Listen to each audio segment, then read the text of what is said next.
Roma empezó siendo una pequeña república y se convirtió a lo largo de más de 600 años en el mayor imperio que jamás se haya conocido. En su apogeo llegó a extenderse desde Londres hasta Bagdad, gracias al que fue el primer ejército profesional. De esta forma, se convirtió en el modelo de la civilización occidental. Sin embargo, cuando el imperio comenzó a tambalearse, se derrumbó a una velocidad vertiginosa. El poderío de Roma solo tardaría 100 años en desvanecerse como el humo, barrido por las invasiones de los bárbaros. ¿Cómo ocurrió algo así? El Imperio Romano, la primera guerra bárbara.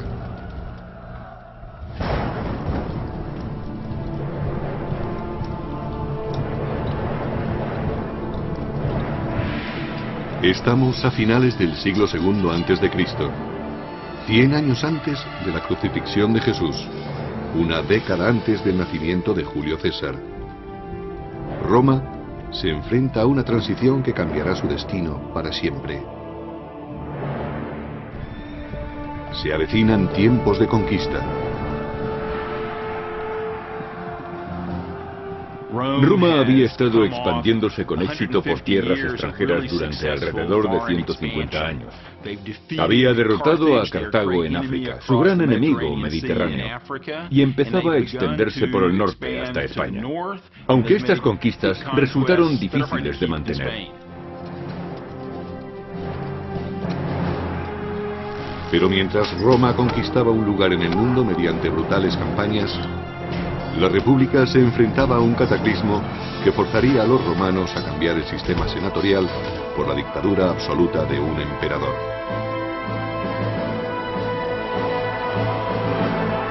Todo empezó con la primera guerra con los bárbaros. En el año 113 a.C., Roma era dueña absoluta del Mediterráneo, pero junto con los territorios conquistados aparecieron nuevos enemigos. Los romanos sabían que había otras gentes más allá, especialmente al norte, y que eran incluso más temibles que los ejércitos que habían derrotado anteriormente. Les preocupaba que aquellas gentes invadieran Roma. Más allá de las fronteras romanas, los soldados se enfrentaban a una clase desconocida de guerreros. Los llamaban bárbaros, una palabra que significaba extranjero y rudo. Cualquiera que no siguiera las costumbres ni hablara las lenguas clásicas latino o griego era considerado alguien diferente, un bárbaro. Para los romanos estas gentes eran inferiores porque eran mucho menos civilizados que ellos. Solo la escarpada cordillera de los Alpes mantenía a raya a los bárbaros del norte. Desde el punto de vista de los romanos, la cordillera de los Alpes al norte de Italia era la barrera que los mantenía separados de las invasiones. Pero los romanos no controlaban aquella barrera. Sabían que podía ser rebasada en cualquier momento y temían que el enemigo entrara en Roma a través de ella.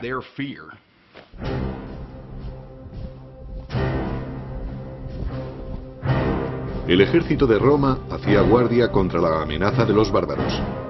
Este ejército era una milicia de voluntarios orgullosa de su disciplina, de su entrenamiento y de sus armas. Los soldados romanos de a pie llevaban armadura de metal y cuero, un casco y algo para proteger el pecho. En conjunto, la armadura pesaría entre 25 y 30 kilos, la mitad de su peso corporal.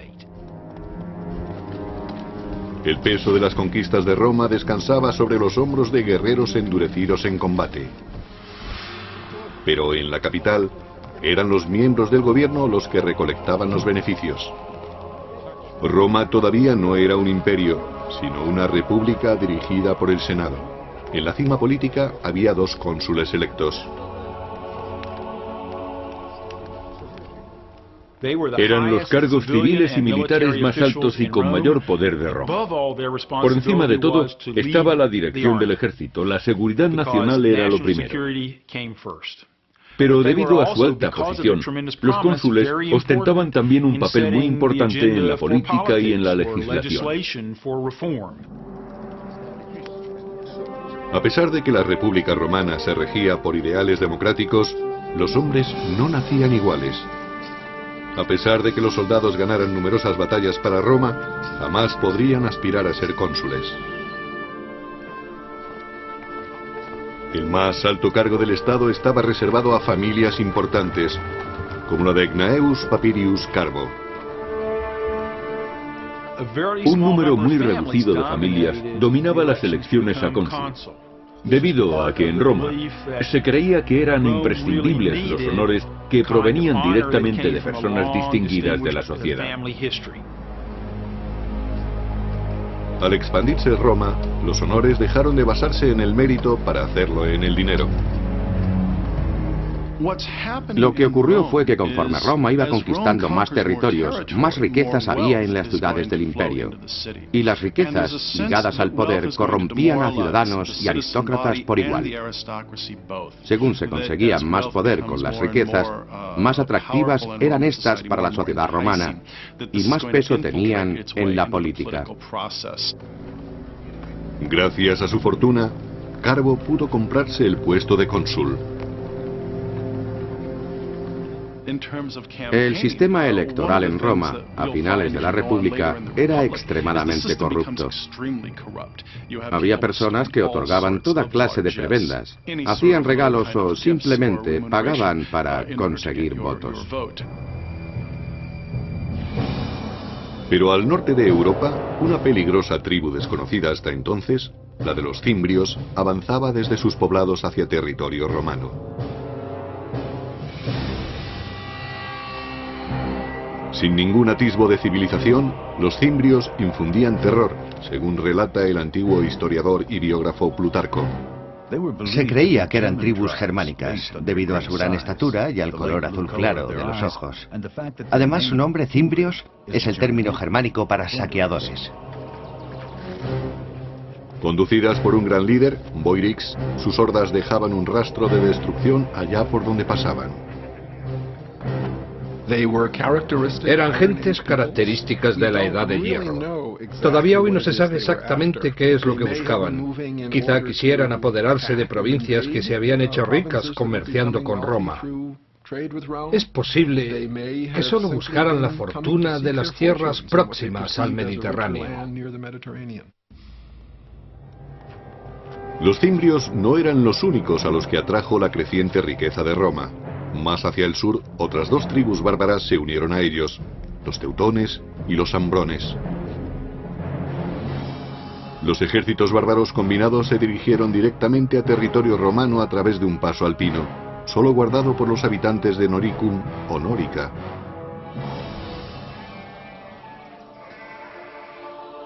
Aunque Nórica no era territorio romano, su proximidad hacía que su gente estuviera fuertemente ligada a la República Romana.